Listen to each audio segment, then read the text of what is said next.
I'm here on behalf of All Out Cricket for our latest coaching clinic, and with me is Simon Guy, Yorkshire wicketkeeper and pro coach ambassador.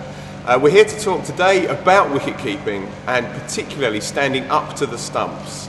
So Simon, talk me through please the main key points that one has to consider when standing up. And we're looking for those good hand positions for presenting a really big target. You see with a lot of our young keepers, we just close off a little bit. You watch your keys wetters and your prizes at the moment, really good big hand presentation, hands out just in front, allowing that really good natural give.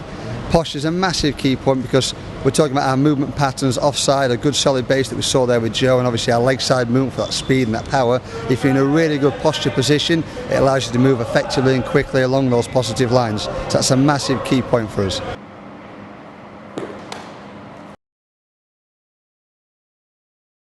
The in bowling is just his back of a length. That's exactly where your balls are coming at.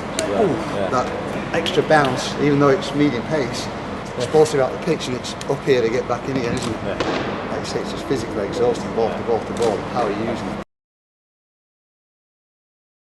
For a lot of people it's a timing issue. It's a case of finding your own time in your own movement pattern. The big people can actually move in one big stride, take the ball. Other people, like myself, will take a shuffle to take the ball. A lot of people tend to move their head early and get lost behind the batter, and it's like you lose a second of your life and all of a sudden next time you see the ball it's coming past you. So you gather all your information from the offside and then you're going to move quick and powerful leg side and take the ball. And when you watch this maybe slow down a bit, you'll see with Joe, his hands will go first and then his body will follow. So he's still registering lots of good information on the offside, and then when he's made all his decision and he's ready to go, you'll see him go.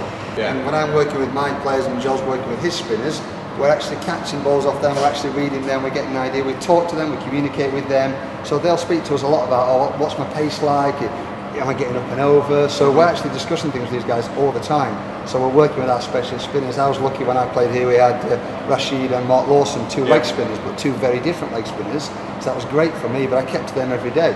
So, you know, being able to read them and pick them becomes a lot easier because you're catching hundreds and hundreds of balls day in, day out. You know, you build up that relationship and that bond that when you're out in the middle, you can kind of trust each other and obviously discuss, oh, I just think we're a little bit quick today, or what about being a little bit slower, or let it go through the air. You can discuss those things and take it on board. So yes, of course. You're a team, and out there we see a lot of good things from behind there. Isn't us going with his hands, he's pushing his head towards his body to get across. On a positive line, his presentation hands is staying on the line all the way as well. There's one thing within clubs that we do a lot, we don't work left and right handers.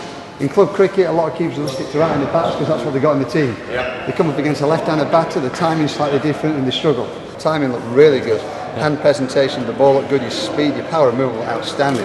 Really, really quick.